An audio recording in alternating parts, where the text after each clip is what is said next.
मनुष्य के बारे में कहा जाता है कि अगर वो गिरना चाहे तो असुरों से भी नीचे गिर सकता है, परंतु अगर वो उठना चाहे तो देवताओं से भी ऊपर उठ सकता है।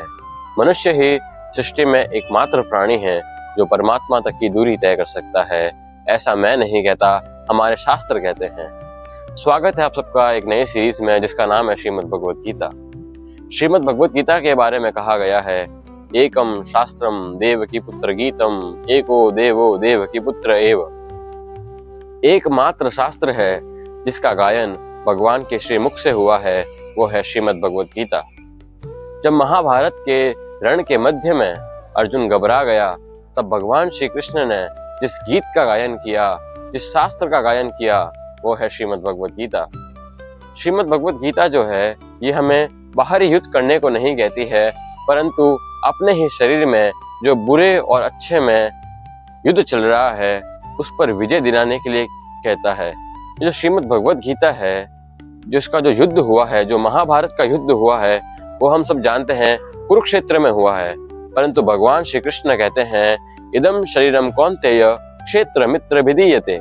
यह जो हमारा शरीर है, इसके जो अंतःकरण में जो कुकर्म किए हैं हमने, जो बुरे कर्म किए हैं, अच्छे कर्म किए हैं, उस पे विजय दिलाने के लिए कहता है। ये जो गीतोक्त युद्ध जो है, ये जीविका संग्राम का साधन नहीं है, परंतु जीवन के संग्राम का साधन है, जो पुण्य और पाप में, अच्छे और बुरे में विजय दिलाने के लिए कहता है।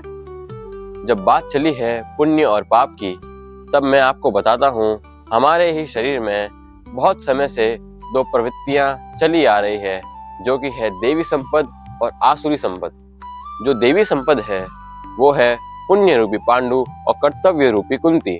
हम जो मनुष्य हैं, पुण्य को समझने से पहले जो कुछ भी करते हैं वो हम कर्तव्य समझ करके करते हैं।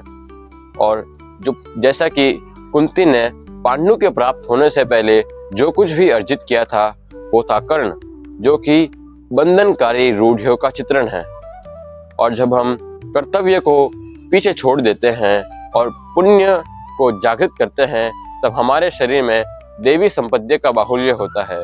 जब हमारे शरीर में देवी संपद्य का बाहुल्य होता है, तो हमारे अंतःकरण में धर्म रूपी युधिष्ठिर, अनुराग रूपी अर्जुन, जब हमारे शरीर में अनुराग आ जाता है, तब हम यह प्राप्त कर लेते हैं कि हमें अब भगवान को प्राप्त करना है, तब हमारे मन में अनुराग आ जाता है। भाव रूपी भीम, नियम रूपी नकुल, सत्संग रूपी सहदेव और सात्विकता रूपी सात्विकी आ जाते हैं।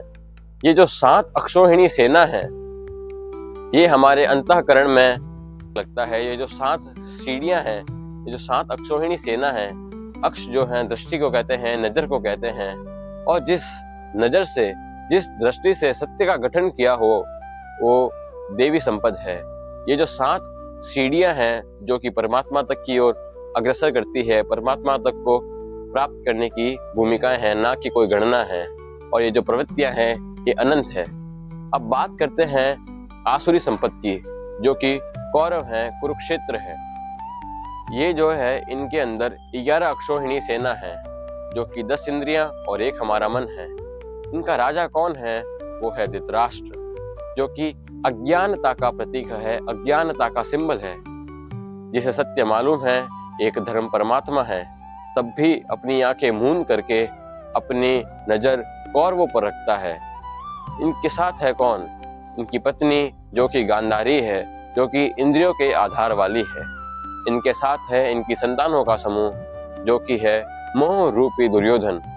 हर विकार का जो मूल होता है वो मोह होता है, हर समस्या का जो मूल है वो मोह होता है। इनके साथ है दुर्बुद्धि रूपी दुशासन, जिसकी बुद्धि भ्रष्ट हो चुकी है। इनके साथ है इनके पितामह भीष्म, जो कि ब्रह्म के प्रतीक है, वो है पितामह भीष्म। जब तक ब्रह्म जीवित रहता है, हम हमारे लक्ष्य को प्राप्त नहीं कर पाते, लक्ष्य का गठन भी नहीं कर पाते। पर इनके साथ एक पुण्यात्मा है, जो कि है विदुर, जो अपनी दृष्टि पांडवों पर रखता है, पुण्य पर रखता है, क्योंकि वो उनके साथ जुड़ना चाहता है। इनके साथ है इनके गुरु द्रोणाचार्य, जो कि द्वैत का प्रतीक है। जो द्वैत का जो आचरण है वो है द्रोणाचार्य। ये जो द्वैत है, हम अलग है, परमात्मा अलग है, जिसका भान है वो है द्रोणाचार्य। जब आपके शरीर में आसुरी संपत्ति का बाहुल्य होता है तो आपका यही शरीर कुरुक्षेत्र बन जाता है। कुरु का मतलब है करो। संक्षिप्त में कहा जाए, जब आप अच्छे कर्म करते हैं, पुण्य करते हैं, तो आपका यही शरीर धर्मक्षेत्र बन जाता है। और जब आप बुरे कर्म करते हैं, पाप करते हैं, तो आपका यही शरीर कुरुक्षेत्र बन जाता है। इस भाग में हमने जाना श्रीमद् भगवद गीता का छोटा सा परिचय, संक्षिप्त परिचय, जिससे आपके मन में जिज्ञासा पैदा हो हमारे शास्त्र को पढ़ने की, उसे समझने की और अपने जीवन पर लागू करने की। जयतु भारतम। श्री गुरुभ्यो नमः।